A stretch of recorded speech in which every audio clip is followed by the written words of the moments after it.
And so what we did was we started a small surfing event first one was down in Melbourne Beach, and it raised $125. It was a team-to-team competition. After we had gone through that, we decided that we would upscale it.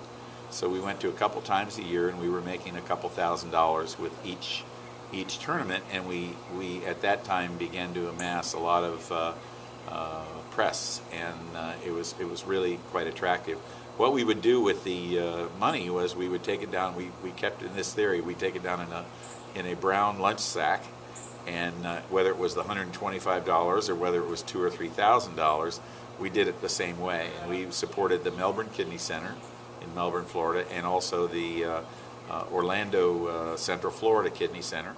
We did get acquainted in a physician-patient relationship, and they were telling me about this event. And it was true that at the time when we first got together, Bob Schreier was president of the National Kidney Foundation. He'd asked several of us around the country if we could help raise money for research endowments.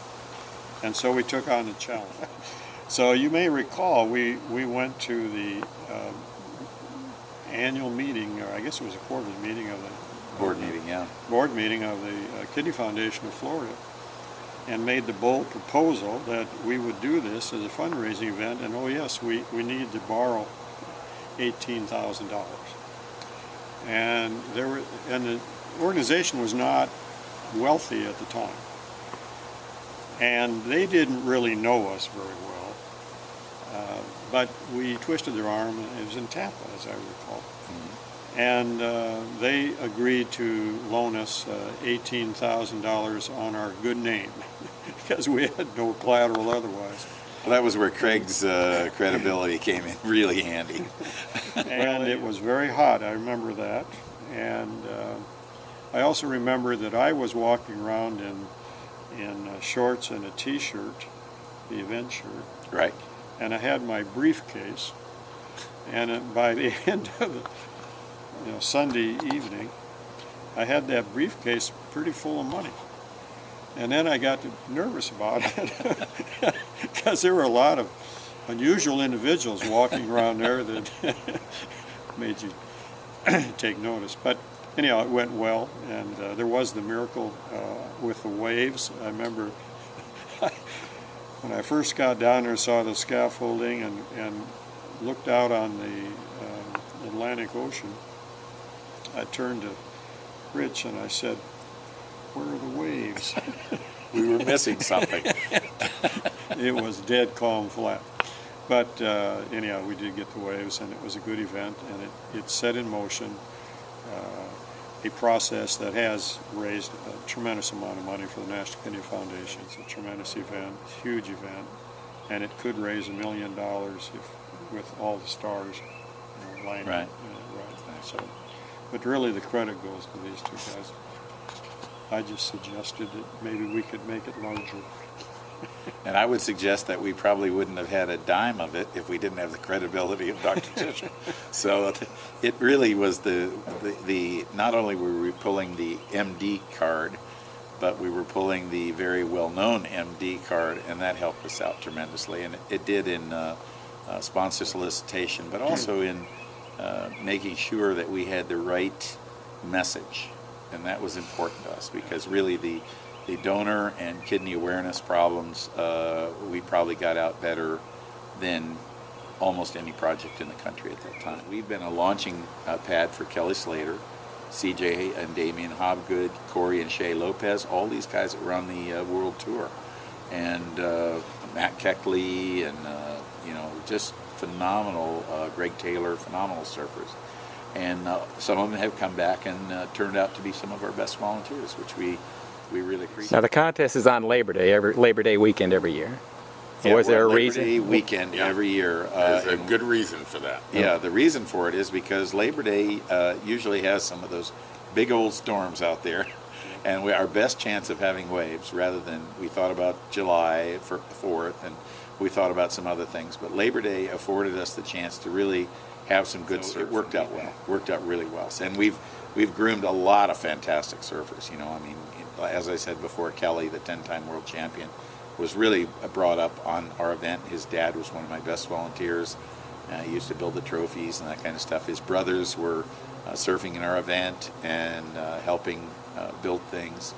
And we've really had a lot of surf celebrities that have come through in the past to surf in it. So Yeah, just think, just 2 years ago, the top 5 of the ASP Worldwide Circuit were all kids. The top 5 for a long while that grew up on the NKF event. So in the world. Now, they had one failure, though, in trying to teach somebody to surf, and that was me. I don't think I was able to stay on the board more than about 10 seconds. Well, we have we do have pictures that we make it have look photos like it. available, and also for a large donation, we actually have pictures of Dr. Tischer with his tuxedo and baggies. So, if this is making it to any sponsors or anything for a large donation, we can get you an autographed picture. Yeah, that was You was should, your input on the. Yeah, we should mention that we started this little tradition where we wore a tuxedo, the coat, and of course a shirt and tie, and so on, and some unusual hats. Right. And then we had baggies, Right. and you know that went on for a long time. Oh, it's the shameless time we brought out 12 Hawaiian Tropic girls, and all they were doing was signing as a witness on an organ donor card, and it was just lines of guys outside the tent where these girls were, and they were just going like, you know, well, can we have a section of your brain for biopsy? Oh, sure, whatever. You know, they'll just take whatever they could ask them, but all they did was just say, I'll be your witness. Would you like to sign an organ donor card? And we did. I think on that weekend we had about 10,000 signed organ donor What do you cards. think the inspiration of the event is, and what do you think the legacy will be? Well, I think the inspiration of the event is, for me, being involved in kidney disease from knowing nothing to where now I am involved with seminars teaching people about kidney disease, organ donation, dialysis, transplant, and from a patient's perspective. And I think that our legacy will be that we are able to take a background of different things. Craig's certainly in the professional medical area, and ours in the surfing and sports world, and it was a great marriage. I think it's people helping people from different walks of life, different interests, hobbies, and so on, different professions, and we've really come together to do something very good for people who have end-stage kidney disease, require dialysis and or transplantation. My inspiration too is seeing what Richard first went through with 290/190 blood pressure, and the inspiration and the education that we got coming up here to Shands, and what top-notch people they have up in here and saving my twin brother's life. And to go through this from a donor side to watching my brother feel instantly better, I mean, it just gives you a real good, warm feeling. I think my interest is seeing this event continue because it does help so many people. We know that. Over the years is seeing the results. I mean, I've seen leaps and bounds in research. I've seen leaps and bounds with the patients. I've seen leaps and bounds in the programs. And I mean, I would say that's the main thing.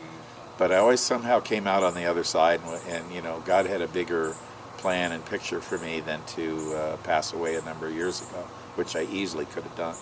And so I'm very, very grateful. There probably isn't a day that I don't thank God for the abilities that I have, and then maybe the things that I don't have, you know.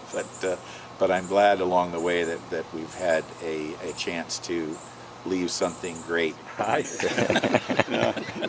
If there was anything, a pair of tennis shoes or Or slaps, or, yeah. slaps, that was it.